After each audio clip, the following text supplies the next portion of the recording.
Hello and welcome to Rapid Report, your trusted source for sharp analysis, global insight, and the stories shaping our world in real time. Tonight, we take you inside one of the most unexpected economic confrontations in modern North American history, a trade clash that many believe would be short, one-sided, and decisive. Instead, it evolved into a strategic showdown that reshaped assumptions about power, leverage, and economic warfare. When the United States under President Donald Trump launched what was described as the most aggressive tariff package ever imposed against a close ally, the message seemed clear. Pressure would force compliance.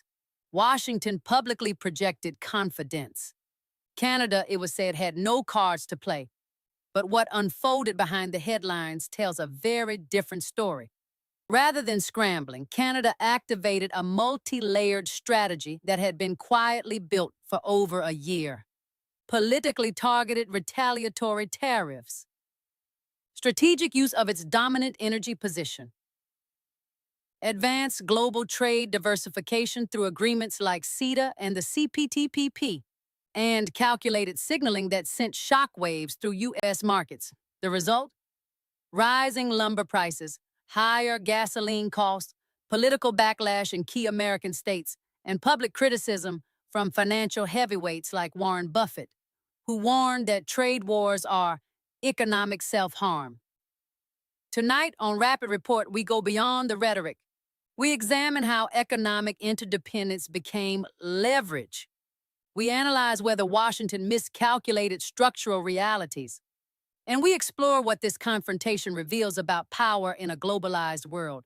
Was this a temporary dispute or a turning point in North American economic relations? Stay with us. This is not just about tariffs. It's about strategy, resilience, and the future of global alliances. The U.S.-Canada trade confrontation that erupted under President Donald Trump was initially framed in Washington as a display of economic strength. The White House unveiled what was described as the most aggressive tariff package ever imposed by the United States against a long-standing ally. Steel, aluminum, lumber, agricultural goods, and a wide range of manufactured products were targeted. Publicly, Trump declared that Canada had no cards to play, suggesting that Ottawa would have no choice but to concede quickly. Yet what followed was not capitulation. It was a carefully calibrated counteroffensive that many political analysts now describe as one of the most strategically sophisticated trade responses in modern economic history. A spectacular miscalculation. From Washington's perspective, the logic seemed straightforward. Canada sends roughly 3/4 of its exports to the United States. Such dependence, the assumption went, would force Ottawa into rapid concessions. But this assumption underestimated two critical realities. First, Canada had spent more than a year quietly preparing for precisely such a scenario. Second, the economic interdependence between the two countries ran far deeper and more symmetrically than political rhetoric suggested. Rather than scrambling in panic, Ottawa activated a multi-layered strategy built on three pillars: politically targeted retaliatory tariffs, energy leverage, and preemptive global trade diversification. Retaliatory tariffs with political precision. Canada's retaliation was not random. It was surgical.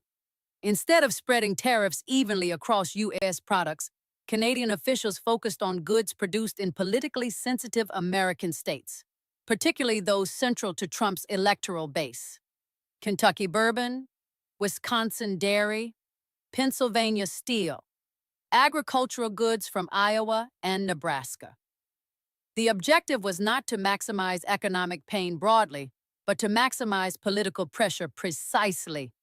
By targeting industries concentrated in swing states or states with strong political ties to the administration, Canada ensured that domestic backlash in the United States would build quickly and visibly. Trade analysts describe the package as politically intelligent retaliation, designed less as punishment and more as leverage. American producers immediately began lobbying Washington for relief, warning of lost contracts and mounting uncertainty. The energy leverage. Perhaps the most underestimated dimension of the conflict was energy. Canada supplies approximately 60% of U.S. crude oil imports and roughly 50% of its natural gas imports. Much of this is heavy crude essential to specialized American refineries, particularly in the Midwest and Gulf Coast. These facilities are configured specifically for Canadian blends and cannot easily substitute other sources without major retooling. Ottawa signaled that it could impose export levies on energy shipments, a move that analysts estimated would increase U.S. energy costs between 8% and 12%. Even the mere possibility of such levies rattled markets. Within days, gasoline prices rose by 31 cents in some regions. Refinery executives warned of potential operational disruptions. Energy sector analysts cautioned that supply chain fragility could amplify volatility. The message was clear. While the United States is a global energy power, its northern neighbor occupies a uniquely strategic position within its energy ecosystem. Diversification before the crisis. Perhaps Canada's most decisive move had taken place long before tariffs were imposed. Over the preceding years, Ottawa deepened trade relationships across multiple regions. The Comprehensive Economic and Trade Agreement, CTCA, with the European Union. Membership in the Comprehensive and Progressive Agreement for Trans-Pacific Partnership, CPTPP. Bilateral strengthening of trade ties with the United Kingdom, Japan, South Korea, and India. Through CETA, Canada secured preferential access to European markets. Through the CPTPP, it expanded reach into Asia-Pacific economies. Canadian exporters quietly pre-secured alternative buyers for lumber, wheat, canola, and manufactured goods. This preparation reduced Canada's vulnerability. When U.S. tariffs hit, Canadian firms were not entirely dependent on American demand. Alternative channels were already operational. In effect, Canada had reduced its need for the U.S. before Washington attempted to weaponize that dependence. Economic blowback inside the United States. The domestic economic consequences inside the U.S. were swift and politically uncomfortable. Lumber prices increased 22%, adding approximately $14,000 to the cost of a new home. New car prices rose by around $2,000 due to higher input costs. Farmers reportedly lost over $2 billion in contracts as export orders were canceled. Viral footage of unsold agricultural goods underscored rural frustration. Rather than isolating Canada, the tariff regime amplified costs for American consumers and producers alike. One of the most striking public criticisms came from legendary investor Warren Buffett, chairman of Berkshire Hathaway. Buffett described trade wars as confessions of weakness and warned that tariffs function as taxes paid by domestic consumers. According to observers, Berkshire Hathaway began shifting capital away from sectors most exposed to trade instability, a quiet but powerful market signal. Strategic damage to U.S. alliances beyond economics, the episode triggered diplomatic consequences. Allies across Europe and Asia began reassessing the reliability of the United States as a trade partner. The European Union accelerated diversification efforts. Japan, Australia, South Korea, and the United Kingdom expanded alternative trade frameworks. China capitalized rhetorically, portraying Washington as an unstable economic partner. What began as a bilateral dispute evolved into a broader reputational challenge. For decades, the United States positioned itself as the anchor of predictable global commerce. The tariff offensive disrupted that perception. Two possible paths forward. The confrontation produced two potential trajectories. 1. De-escalation. Washington could roll back tariffs, stabilize relations, and attempt to rebuild trust. However, even in this scenario, reputational damage would linger. Strategic hedging by allies would likely continue. 2. Escalation spiral.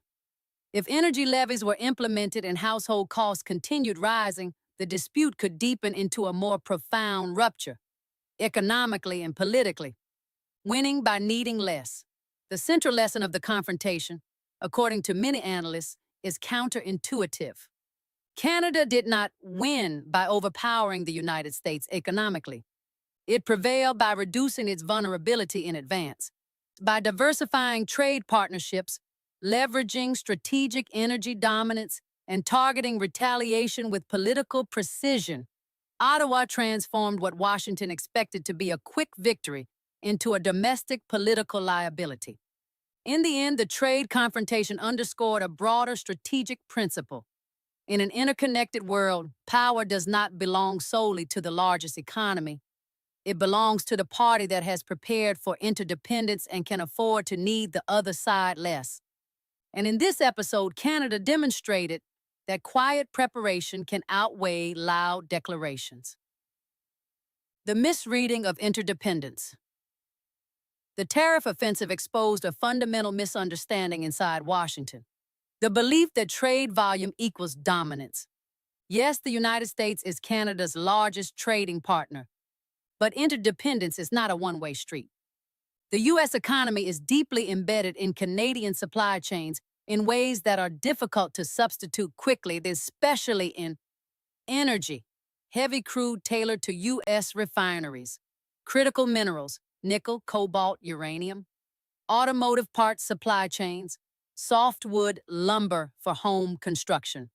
The Trump administration assumed asymmetry. In reality, the integration of North American production networks created mutual vulnerability.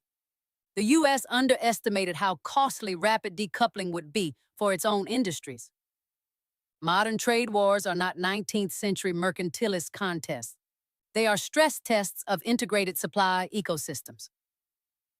Canada's strategy: deterrence by preparation. Canada's quiet pre-crisis positioning was not reactive. It was deterrent strategy. Ottawa understood three structural truths. 1. The U.S. political system is highly sensitive to regional economic pain. 2. American consumer inflation translates directly into political pressure. 3. Global trade architecture now offers alternatives that did not exist decades ago. By strengthening trade links through the CPTPP and CETA before confrontation, Canada built what strategists call resilience capacity. This matters because power in trade disputes increasingly depends on speed of substitution, market diversification, domestic political tolerance for pain. Canada enhanced all three. Political warfare through economic instruments. Canada's retaliatory tariffs were not merely economic tools. They were instruments of political influence. By targeting bourbon from Kentucky and dairy from Wisconsin, Ottawa weaponized geography. It effectively transformed trade policy into electoral pressure. The brilliance of this approach was psychological. It avoided appearing reckless. It avoided escalation rhetoric. It made American lawmakers the messengers of Canadian leverage. Governors, senators, and agricultural lobbies became intermediaries demanding relief from Washington. In essence, Canada shifted the battlefield from international negotiation rooms to domestic U.S. politics. Energy as strategic insurance. Energy leverage was not deployed recklessly. It was signaled.